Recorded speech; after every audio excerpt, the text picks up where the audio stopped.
आप देखने जा रहे हैं संत की अदालत। आपके सवाल, गुरुदेव के जवाब। सानिध्य वैज्ञानिक संत आचार्य श्री निर्भय सागर जी महाराज। जय जैन बंधुओं, मैं कवि डॉक्टर राहुल जैन फिर से आपका स्वागत करता हूं संत की अदालत में। और आज हम पुनः पहुंच गए हैं वैज्ञानिक संत आचार्य गुरुवर निर्भय सागर जी महाराज की अदालत में। नमोस्तु गुरुदेव, नमोस्तु गुरुदेव, नमोस्तु गुरुदेव। जो पूरी श्रद्धा से नतमस्तक हो शीश झुकाती है, पल भर में अपने दुखों का समाधान पा जाती है। और लोक अदालत सीमित परिधि में करती है काम, मगर संतों के अधिकार क्षेत्र में पूरी दुनिया आती है।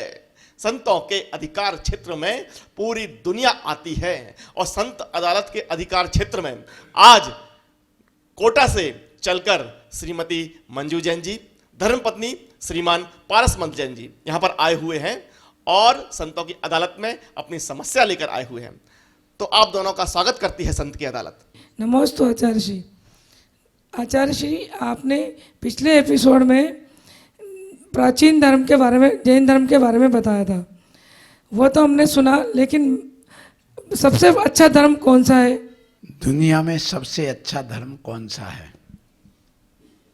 तो दुनिया में सबसे अच्छा धर्म वही है जिसमें मूल अधिकारों का हनन नहीं होता है। वह सबसे अच्छा धर्म है। तो जीवन में मूल अधिकार क्या हैं? तो सबसे पहले जीने का अधिकार। सबको जीने का अधिकार है, और जहां जीने का अधिकार है वहां अहिंसा है। इसलिए जैन जो धर्म में अहिंसा है वह सर्वश्रेष्ठ धर्म है। फिर बात आती है भरण पोषण का अधिकार, जिसमें सबको भरण पोषण, पेट भर करके आहार पानी मिल सके, ये मूल अधिकार है। और जिसके अंदर ये भरण पोषण का अधिकार मूल अधिकार है, उसके अंदर अहिंसा होगी, दया होगी, करुणा होगी। वो सबको दया करुणा करके भोजन पानी कराएगा, उसकी हत्या आदि नहीं करेगा। इसलिए जिसमें दया है, करुणा है, अहिंसा है, वो सर्वश्रेष्ठ धर्म है। और ये सारे सिद्धांत जैन धर्म के हैं, इसलिए सर्वश्रेष्ठ धर्म दुनिया में जैन धर्म है। तो आचार्य श्री, दुनिया में सबसे बुरा धर्म कौन सा है? धर्म कोई बुरा नहीं होता, धर्म तो धर्म होता है, धर्म कभी बुरा नहीं होता। हाँ, लेकिन जिस धर्म में हिंसा को समर्थित किया जाता है, हिंसा को धर्म माना जाता है, जिस धर्म में दूसरों के लूटने की, दूसरों के पतन करने की, दूसरों को अपमानित करने की प्रेरणा दी जाती है, और जिसमें दूसरों को काफिर आदि कहकर, नास्तिक आदि कहकर उनको विनाश की बात की जाती है, ऐसा धर्म बुरा धर्म माना जाता। क्योंकि हिंसा कभी धर्म नहीं हो सकता। तो जिस धर्म में हिंसा को ही समर्थित करके और उसको धर्म मान लिया जाता, वही धर्म गंदा है, बुरा है। और जिस धर्म में दूसरों की बेटी बहू आदि को भी बैला फुसला करके और उनके लिए गलत मार्ग पर चलाने की जो प्रेरणा दी जाती है, वो धर्म बुरा होता है। क्योंकि कोई भी अपनी बेटी बहू को गलत मार्ग पर चलाने के लिए प्रेरित नहीं करता, लेकिन जिसमें ये प्रेरणा दी जाए वह सबसे गंदा बुरा धर्म होता है। धर्म जो क्रियाकांड में लगा हुआ है वह सच्चा धर्म नहीं होता। धर्म तो वही है जो धारण किया जाए, और वह धारण करने के लिए हमें अनुभूति में ढलना होता है। तो जो हमारे लिए धारण करने योग्य है, हमारे लिए जो इस धरती से दुख से उठा के सुख में रख दे, उसका नाम धर्म है। इसलिए जैन धर्म पूर्णता वैज्ञानिक धर्म है। आचार्य श्री, आपने बताया कि पानी छान कर पीना, रात्रि भोजन में नहीं करना, लेकिन ये समझ में नहीं आता कि रात्रि भोजन में कौन सा विज्ञान छिपा हुआ है। और पहले तो लाइट नहीं थी तो लोग भाई जल्दी खा लेते थे, भाई रात्रि में नहीं कुछ करते थे। लेकिन अभी तो लाइट का प्रकाश सर्वत्र फैला हुआ है, फिर कैसे विज्ञान धर्म में जुड़ा हुआ है? रात्रि भोजन त्याग विज्ञान से जुड़ा हुआ एक विषय है। क्योंकि रात्रि में भोजन नहीं करना ये विज्ञान स्वयं कहता है। ये निश्चित है कि देखिए, पहले कीड़े मकोड़े आते थे, अंधेरा था, इसलिए कई लोग कहते रात में नहीं खाना चाहिए, लेकिन आज ऐसा नहीं है। और लाइट बिल्कुल, आप देखिए स्टेडियम में चले जाए, क्रिकेट मैच वाले जहाँ स्टेडियम होते हैं वहाँ रात में खेल चलते, दिन जैसा प्रकाश रहता ही, आपका ऐसा मानना है। इसलिए रात में खाने में क्या बात हो गई? सुनिए, रात में प्रकाश तुम कितना भी कर लो, प्रकृति के सिद्धांत को, नियम को तुम नहीं बदल सकते हो। कैसे? पेड़ पौधे दिन में ही भोजन बनाते, रात में भोजन नहीं बनाते। प्रकाश संश्लेषण की क्रिया फोटोसिंथेसिस जिसको कहते, वो कब होती? दिन में कि रात में? दिन में, रात में नहीं होती है, ध्यान रखना। जब पेड़ पौधे दिन में सूर्य प्रकाश में ही भोजन बनाते, अब रात में आप कितने भी हेलोजन जला दो, क्या रात्रि में प्रकाश संश्लेषण की क्रिया होगी? नहीं होगी। वो फोटोसिंथेसिस जो होती है, प्रकाश संश्लेषण की क्रिया भोजन बनाने की पेड़ पौधों में, वो दिन में ही होती है। इस प्रकृति के नियम को तुम नहीं बदल सकते। इसका मतलब ये हो गया है कि जो रात में क्रिया होगी वो रात में ही होगी, वो दिन में होगी तो दिन में होगी। हमारा शरीर भी एक पेड़ की भांति है, यदि इसको शीर्षासन करा दिया जाए तो मस्तिष्क पूरे जड़ों का काम करती और ये पूरा तने और पत्ते आदि का ये काम करने लग जाती। तो हमारे शरीर को भी सूर्य का प्रकाश चाहिए, इसको भी सूर्य प्रकाश के माध्यम से हमारी एंजाइम प्रणाली सक्रिय होती है और उससे हमारे पाचन तंत्र बहुत मजबूत होता है। दिन में ऑक्सीजन की ग्रहण करने की, हम चलते फिरते उठते बैठते हैं, इसलिए ऑक्सीजन ग्रहण करने की क्षमता हमारी ज़्यादा होती है, इसलिए पाचन तंत्र सही होता है। इस वजह से हमें रात्रि में भोजन त्याग करना चाहिए, दिन में भोजन करना ये पूर्णतः वैज्ञानिक है। इस सिद्धांत को आप मान करके रखिए। इसलिए ये वैज्ञानिक धर्म है, तभी हम रात्रि में त्याग करने की बात करते हैं। महाराज श्री, आपने तो प्रकृति के बारे में बता दिया, क्या रात्रि में भोजन करना मांस के बराबर है और पानी पीना खून के बराबर है क्या? रात्रि में भोजन करना मांस के बराबर, मांस नहीं है, ये ध्यान रखना। मांस जैसा पाप है, मांस खाना और मांस के बराबर पाप लगना, दोनों में अंतर है। तो रात्रि भोजन मांस खाना नहीं है, रात्रि भोजन या रात्रि में पानी पीना, खून पीना नहीं है। लेकिन जैसे मांस खाने में आदमी को बहुत ज़्यादा हिंसा होने से पाप लगता है, पाप आश्रय होता है, तो ऐसे ही रात्रि में जब भोजन बनता है और अंतर मुहूर्त तक ठंडा होकर के पड़ा रहे, तो उसमें अल्ट्रावायलेट रे की कमी की वजह से, जैसे दिन में कितनी भी लाइट जली हो तो उसमें कीड़े मकोड़े नहीं आते, और रात में लाइट जलती कीड़े मकोड़े आते हैं और वो उनके लिए वो गिरने की संभावना होती। तो जैसे कीड़े मकोड़े आते हैं वैसे उस भोजन में भी कीड़े मकोड़े अर्थात गिरने की संभावना होती है। और कुछ जीव जो कि 2-4 मिनट होते ही अपने आप वायरस आदि उसमें बैक्टीरिया पैदा हो जाते रात में, क्योंकि अल्ट्रावायलेट रे की वजह से ऐसी स्थिति बनती है कि जैसे मांस में कीड़े होते हैं, छोटे छोटे बैक्टीरिया, और वो अग्नि पर भी रख दो तो भी वह मरते नहीं हैं। इसी प्रकार से ये रात में जब भोजन बना के रखते तो उसमें बैक्टीरिया बहुत पैदा हो जाते हैं और उससे वह उतना ही पाप जैसा हो जाता है हिंसा के रूप में जितना कि मांस खाने में होता। इसलिए आचार्यों ने भारतीय संस्कृति में भी ये कहा दिया कि नहीं, रात में नहीं खाना, रात में खाना मांस खाने के बराबर है, ऐसा कह दिया कि आप रात में ना खाएं। आचार्य श्री, आपने जैन दर्शन में तो रात्रि भोजन के त्याग के बारे में बता दिया, लेकिन क्या अन्य दर्शन में भी रात्रि भोजन के बारे में बताया गया है क्या? मार्कंडे एक ऋषि हुए हैं, उन्होंने मार्कंडे पुराण लिखा है, उसमें स्पष्ट लिखा हुआ है कि रात्रि में भोजन नहीं करना। नरक जाने के 5 रास्ते उन्होंने बताए।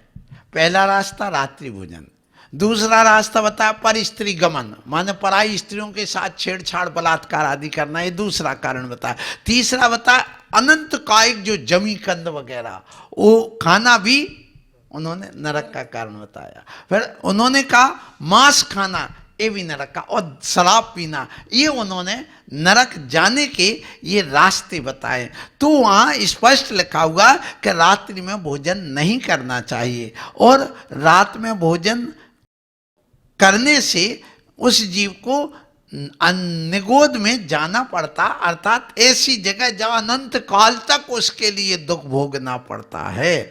इसलिए ऐसे कई ग्रंथ हैं जिनमें कि ये रात्रि भोजन त्याग का कथन है। महाराज जी, आज विषय इतना रोचक निकल गया है कि हमारी सभा में उपस्थित नरेश जैन जी भी यहाँ पर अचानक आ गए हैं और वह भी आपसे एक प्रश्न करना चाहते हैं। तो पूछिए नरेश जी, क्या प्रश्न है आपका? गुरुदेव, जैसा कि आपने बताया कि हमें रात में भोजन नहीं करना चाहिए, तो हमें ओनली भोजन ही नहीं करना चाहिए या रात में कुछ भी जैसे मिल्क हो गया, फ्रूट्स हो गया, ये भी नहीं खाना चाहिए? हाँ, रात में तो कुछ नहीं खाना चाहिए। रात्रि भोजन त्याग का अर्थ तो यही है, ना कुछ खाना ना पीना। लेकिन प्रारंभिक भूमिका में साधना की दृष्टि से जब कोई बच्चा है, बड़ा हो रहा है, वो दूध पी रहा है, उसके लिए छोटे में भूख प्यास सताती है ज़्यादा, तो दूध वगैरह फल वगैरह दे देते, कोई बात नहीं, दिया जा सकता, क्योंकि वो इतना हानिकारक नहीं है। क्योंकि जब कोई भी अनाज पेट में जाता है तो वह हानिकारक रात में ज़्यादा होता है। इसलिए रात में यदि दूध फल यदि प्रारंभिक भूमिका में साधना की दृष्टि से दिया जाए तो वो इतना हानिकारक नहीं जितना कि अनाज से बनी हुई वस्तु है। क्योंकि अनाज से बनी हुई वस्तु जब पेट में जाती है तो पहले वह जो प्रोटीन वगैरह है उसका वह पहले कार्बोहाइड्रेट में बदलने के पहले, ग्लूकोज में बदलने के पहले वो पहले अल्कोहल में बदलता, फिर अल्कोहल स्टार्च में बदलता, स्टार्च से फर्मेंटेशन की क्रिया हो करके फिर वह ग्लूकोज में बदलता है। इसलिए उसकी प्रक्रिया में बहुत समय लगता है। और जैसे वह अनाज पेट में गया तो अल्कोहल बनता है, शराब जैसे मद चढ़ता है उसका, और वह मद हमें हानिकारक है। इसलिए उसमें गहल भाव ज़्यादा आते, उत्मत्तता ज़्यादा आती है। तो कहा गया कि यदि रात में भोजन अनाज आदि का करोगे तो उससे तुम्हारे गैस ज़्यादा बनेगी, पाचन के लिए ऑक्सीजन की ज़्यादा ज़रूरत पड़ेगी, पाचन तंत्र को काम ज़्यादा करना पड़ेगा। लेकिन यदि दूध या फल खा लिया, दूध जैसे पिया किसी ने, तो वह पहले से ही ग्लूकोज के रूप में है, और ग्लूकोज के रूप में होने से वह जैसे पेट में गया आधा एक घंटे में पच जाता है और सीधा आते उसको एब्जॉर्ब कर लेती। जो भी हम भोजन करते वो पहले स्टार्च बन करके, पर अल्कोहल बन करके, पर फर्मेंटेशन के बाद में ग्लूकोज बनता। उस प्रक्रिया में बहुत टाइम लगने से हमारी गैस आदि भी बनती है। लेकिन ये डायरेक्ट पच जाने से हमारे लिए ऊर्जा जल्दी मिल जाती है और बीमारियां कम होती हैं। इसलिए इतनी छूट दे दी परिस्थिति बस, जिससे कि शरीर चलता रहे। आचार्य श्री, अगर रात में नहीं खाएंगे और बच्चों को नहीं खिलाएंगे तो क्या बच्चे मर नहीं जाएंगे? रात में नहीं खाने से मरेंगे नहीं। क्यों नहीं मरेंगे? देखिए, हमारे शरीर में कुछ रिजर्व भोजन रहता है। रिजर्व का अर्थ जो आंतों में पड़ा वो तो नहीं, उससे भी हमारे तत्व खिंचते चले जाते हैं। और दूसरी बात क्या होता, जैसे ये रात्रि भोजन त्याग अपने आप में एक रात्रिकालीन उपवास है। जैसे अन्नमती लोग दिन भर भूखे रहते, रात में खा लेते हैं तो उनका उपवास माना जाता। ऐसे जैन धर्म में तो 6 महीने का यदि कोई ने रात्रि भोजन किया है तो 6 महीने के उपवास का फल उसका बताया गया कि उसने बिल्कुल नहीं खाया। लेकिन यदि रात में नहीं खाएंगे तो कोई नहीं मरेगा बल्कि स्वस्थ होगा। क्यों? हमारे शरीर में एक एंजाइम प्रणाली होती है, ओइम प्रणाली। जब हम कुछ नहीं खाते हैं तो वो सक्रिय हो जाती है। और जो ग्लाइकोजीन जो हमारी जमा है इसमें, चर्बी जिसको कहते हैं उसको ग्लाइकोजीन कहते हैं, ये टूट टूट करके हमारे लिए यह ऊर्जा देती रहती है। और हमारे शरीर में जो एक्स्ट्रा चर्बी होती है वो हमारी पच जाती। और ये जो चमड़ी मोटी होती वो चमड़ी मोटी ना होकर के सॉफ्ट पतली हो जाती, चिकनी हो जाती, अच्छी सुंदर हो जाती। इसलिए रात में खाने वाला व्यक्ति अलग प्रकार का उसका रहेगा शरीर, और दिन में खाने वाले का शरीर अपने आप में एक अलग चमकदार और फिटनेस बनी रहती है। उसके रात्रि में खाने वाले के फैट बढ़ जाता है, और रात में जो नहीं खाता वो फिट हो जाता है। हमें फैट चाहिए कि फिट चाहिए शरीर का? तो फिट चाहिए। हम फिट रहें तो वो दिन में खाने वाले फिट रहते हैं, रात में खाने वाले फिट नहीं रहते हैं। कोई परिस्थिति बस दिन भर इसको यदि नहीं मिला और शाम को कभी कभार खा लिया तो भी वो फिट रह जाता, वो कंडीशन अलग होती है। बाकी जो रात में भोजन करेगा उसको ग्लूकोज बढ़ेगा, उसको कोलेस्ट्रॉल बढ़ेगा, उसके लिए कहना चाहिए कि अंदर से और भी तत्व जब प्रोटीन आदि अधिक बन जाएंगे तो जब प्रोटीन बहुत ज़्यादा इकट्ठा हो जाएगा तो वही कैंसर बन जाता है, गांठ बन जाती, और फिर उसके बाद में उसकी जिंदगी तबाह हो जाती है। तो जो बहुत श्रम करते, दिन भर धूप में रहते, वो भले रात में खा लेते तो उनको पच जाता है, लेकिन जो दिन भर छाया में बैठे, एसी में बैठे हैं, दिन भर खा रहे हैं और रात में फिर खाने लगे तो वो तो बीमार पड़ते हैं। इसलिए ध्यान रखना, रात में नहीं खाने से व्यक्ति मरेगा नहीं बल्कि और स्वस्थ होता है। इसलिए पहले लंघन कराई जाती थी बीमार आदमी को कि लंघन कर लो आप स्वस्थ हो जाएंगे। तो रात्रि भोजन करने से स्वास्थ्य लाभ होता है, कोई मरता नहीं। आचार्य श्री, जैसे आपने कहा कि चर्बी से जो है एनर्जी मिलती रहती है, लेकिन जिसके पास चर्बी ना हो तो फिर वो क्या करे? चर्बी सबकी बॉडी में होती है, ऐसा कोई व्यक्ति नहीं जिसके अंदर चर्बी ना हो। हाँ, यदि चर्बी इतनी कम होते होते होते होते होते होते इतनी कम हो जाए कि वो समाप्त ही हो जाए, जिसको वैज्ञानिक लोग कीटोन बॉडी कहते हैं। इस चर्बी का नाम कीटोन बॉडी। जब वो कीटोन बॉडी नष्ट हो जाती है तब जाकर के खतरा बढ़ता है, और ये कीटोन बॉडी को नष्ट होने में लगभग 10 दिन तो लग सकते हैं। कितना भी दुबला पतला व्यक्ति को ना हो उसमें भी ये चर्बी रहती। मतलब ये है, कोई व्यक्ति यदि 10 दिन तक पानी पी ले तो उसने में भी वह जीवित रह सकता है, 10 दिन तक भी उपवास आराम से वह कर सकता है। उसके बाद जब कीटोन बॉडी नष्ट हो जाए तो खतरा आता है। इसलिए दुबला पतला व्यक्ति भी अपनी क्षमता रखता है उपवास करने की, रात्रि भोजन त्याग करने की। नमोस्तु गुरुदेव, नमोस्तु गुरुदेव, नमोस्तु गुरुदेव। आज एक बहुत ही रोचक विषय निकला और रात्रि भोजन के बारे में हमने जाना, और जो भी समस्याएं थी सभी लोग, आज तो यहाँ तक हुआ कि हमारे सभा में उपस्थित जितने भी वरिष्ठ जन थे और जिनके मन में भी जिज्ञासा आई, उन्होंने अपना प्रश्न किया, अपनी समस्या गुरुदेव के सामने रखी और गुरुदेव ने उसका समाधान किया। तो ऐसे ही अगले एपिसोड में फिर से आपसे मुलाकात करते हैं। अगर आपको हमारी संत की अदालत से जुड़ना है तो नीचे जो नंबर चल रहे हैं उन पर संपर्क कीजिए, हम आपको अपनी संत की अदालत से जोड़ेंगे और अगले एपिसोड में फिर से आपसे मुलाकात करते हैं। तब तक के लिए जय जिनेंद्र।